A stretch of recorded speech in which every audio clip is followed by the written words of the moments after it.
Viva! Sejam bem-vindos a mais um tutorial da Source of Knowledge, comigo João Teixeira. Hoje vou falar da função SUMIFs, a função essa que já vos mostrei em detalhe num tutorial anterior. Vou aproveitar e deixar o link na descrição do vídeo de hoje para poderem ver o tutorial caso ainda não tenham visto, porque faz sentido verem esse tutorial antes de verem este tutorial. Mas hoje vou ter a particularidade de querer obter resultados mais dinâmicos e diferentes em função da coluna que eu estou a analisar. Ou seja, para além de fazer uma soma baseada em uma ou mais condições, que é isso que a função SUMIFs normalmente faz, no resultado obtido, ou seja, na soma, na parte da soma, eu pretendo que esta também seja dinâmica, ok? Então, basicamente, o cenário que nós temos, a tabela que está aqui à frente do vosso ecrã, o que eu pretendo fazer é obter o total de proveitos, ou seja, na célula J1 vai-me aparecer o total de proveitos em função da condição que eu quero analisar, e a condição que eu quero analisar é em função do gestor, que também está aqui colocado na célula L1. Então, neste caso, eu poderia utilizar tanto a função SUMIF como a função SUMIFs, pois tenho apenas uma condição para analisar, que é o gestor, mas preferencialmente devem usar a função SUMIFs, porque no caso e no futuro, se forem necessário terem mais condições, ou seja, acrescentarem mais condições ao vosso cálculo, o SUMIFs é isso que permite fazer, ok? Bom, então eu vou-me posicionar na célula J1, que é a célula onde eu quero que apareça o meu resultado de proveitos em função do gestor ser o gestor 1, e vou começar então a minha fórmula. Muito bem, começando então a função, sinal igual, SUMIFs, plural, e o intervalo que eu quero somar é então o intervalo dos proveitos, que vai ser desde a célula D2 até à última célula do nosso intervalo. Para chegar à última célula vou fazer Ctrl Shift seta para baixo, ok? E já tenho então da célula D2 à D202. Vou aproveitar e vou trancar este intervalo, ponto e vírgula, e o meu intervalo de critério vai ser então agora a parte do gestor, ou seja, vou voltar ao topo da minha tabela e o gestor, ou seja, o intervalo onde está o gestor, será desde a célula B2, novamente Ctrl Shift seta para baixo, para ir buscar o intervalo que será avaliado, vou trancar a mesma o intervalo, e agora a condição ou o critério, que é o terceiro argumento, vai ser o valor que está na célula L1, ou seja, quando o gestor for 1, ele vai analisar no campo do gestor todos os gestores número 1 e vai fazer a soma dos proveitos que estão à direita. Muito bem, aproveito e tranco também o L1, embora não vá arrastar este cálculo para baixo, mas poderemos manter sempre os valores trancados. Entra para confirmar e temos então os proveitos do gestor número 1. Se o gestor for alterado para gestor 2, temos os proveitos do segundo gestor, e se for alterado para gestor 3, temos os proveitos do terceiro gestor. Então, temos a nossa soma S, ou seja, SUMIFs, calculada, mas poderia ser perfeitamente um SUMIF normal, porque só temos uma condição, ok? Passando então à introdução, o objetivo agora é analisar outros resultados do mesmo gestor, ou seja, o valor somado, nomeadamente tentar obter o total de margem ou de custos, ou seja, em alternativa aos proveitos, obter um destes dois valores. Então, se eu alterar aqui a célula I1, que tem uma caixa de lista, como podem ver, tenho aqui custos e margem, e o valor do SUMIFs não altera, e eu quero que esse valor seja alterado em função daquilo que eu escolher aqui à esquerda. Então, praticamente, é esta parte que eu pretendo que seja dinâmica.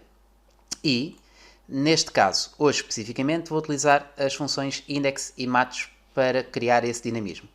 E então, essa parte dinâmica vai ser dada alterando aqui o valor do SUMRange, que é isso que nós vamos fazer já de seguida.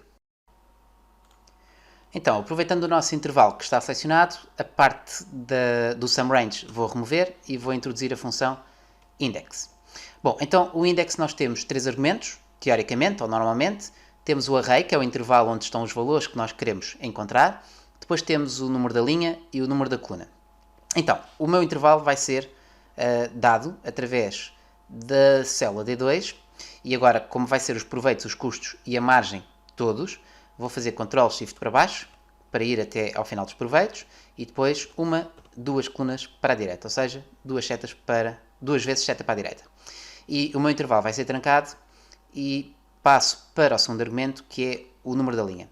Bom, neste caso, como estou a fazer uma soma, eu não quero devolver uma linha em específico no index, ou seja, eu quero devolver todas as linhas, seja dos proveitos, dos custos ou da margem.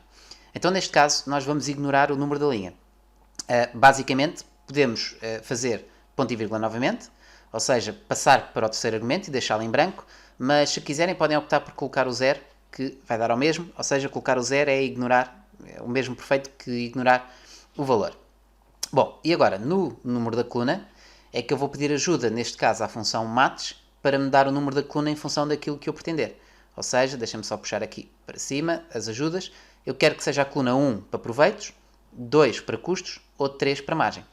Então, vamos ao match e o match vai à procura da palavra margem, aqui na célula I1. Vou aproveitar para trancar.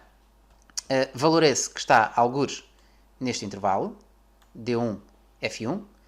Tranco novamente e a pesquisa do match vai ser por valores exatos. E então, basicamente, temos o match colocado e precisamos de fechar mais um parênteses para fechar o index.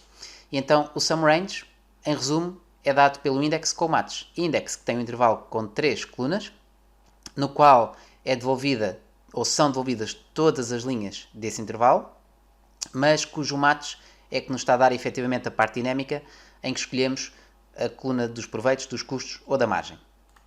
Vou testar então a fórmula e neste momento tenho 17.000 euros para o gestor 3 para a margem, mas se eu colocar, por exemplo, os custos, já tenho os custos do gestor 3.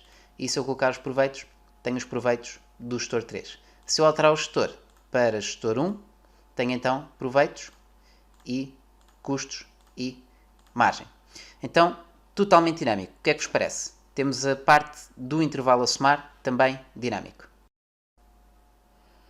Agora, podemos variar um pouco mais este cenário. Imaginem, por exemplo, porque nem todos os casos são assim tão simples, que os valores dos proveitos, dos custos e da margem não estão juntos por alguma razão. Ou seja, tínhamos outras colunas pelo meio entre os proveitos, custos e margens. Então, na prática, o nosso intervalo do index não é contínuo, não está todo junto.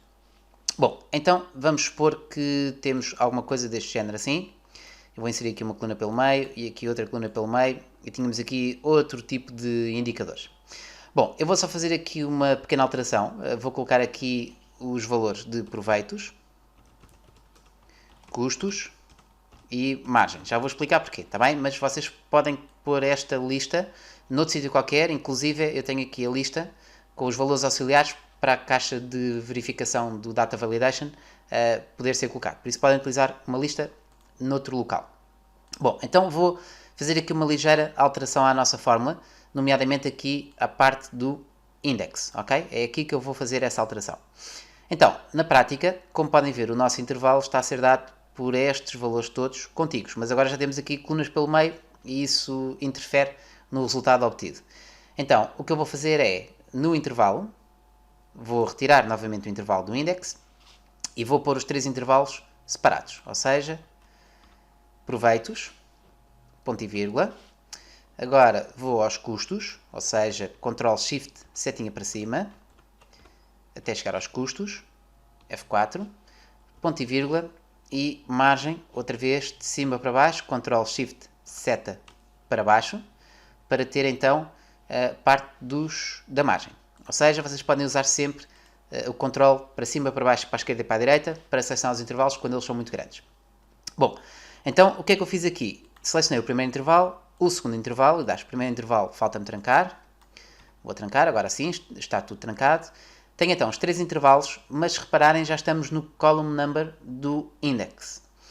Ou seja, aquilo que nós vamos fazer é, quando estamos a utilizar o index, onde vamos buscar mais do que um intervalo que não está junto, ou seja, separado, nós estamos a optar pela opção Reference.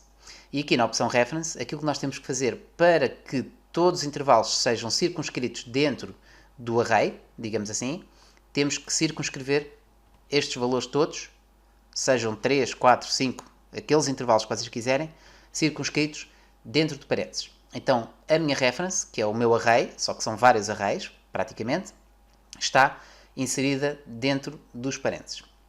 Então agora temos o row number, que mantemos o row number 0, e no column number não vamos ter o match para saber qual é que é os proveitos, os custos e a margem. Porque efetivamente aqui, para cada intervalo só temos uma única coluna. Então o column number passa a ser 1, ok? Porque nos proveitos só há uma coluna que devolve, nos custos só há uma coluna que devolve e na margem também só há uma coluna que devolve. E depois temos o último argumento, que é o area number, que é a grande diferença que existe entre um array ou um index com array simples e um index com uma reference. Então, este area number é que ele vai fazer a correspondência entre o intervalo 1, que corresponde à área 1, o intervalo 2 corresponde à área 2 e o intervalo 3 corresponde à área 3. Então, neste caso, o matos pode ser usado para mudar efetivamente a área. Podiam utilizar outra função, mas o matos serve perfeitamente. A única questão é que o meu intervalo não vai ser o intervalo composto por estes valores, porque aqui tenho 6 colunas e não 3, e por isso, cá em cima no topo, o meu intervalo vai ser dado por este intervalinho que tem os 3 valores, ok? Então, basicamente temos o matos a ir buscar este valor, a ordem mantém-se igual, ou seja, proveitos, custos e margem, por isso a coluna 1 vai ser o intervalo 1, a linha 2 neste caso vai ser o intervalo 2 e a linha 3 neste caso vai ser o intervalo 3. Então o matos está a funcionar de uma forma perfeitamente normal.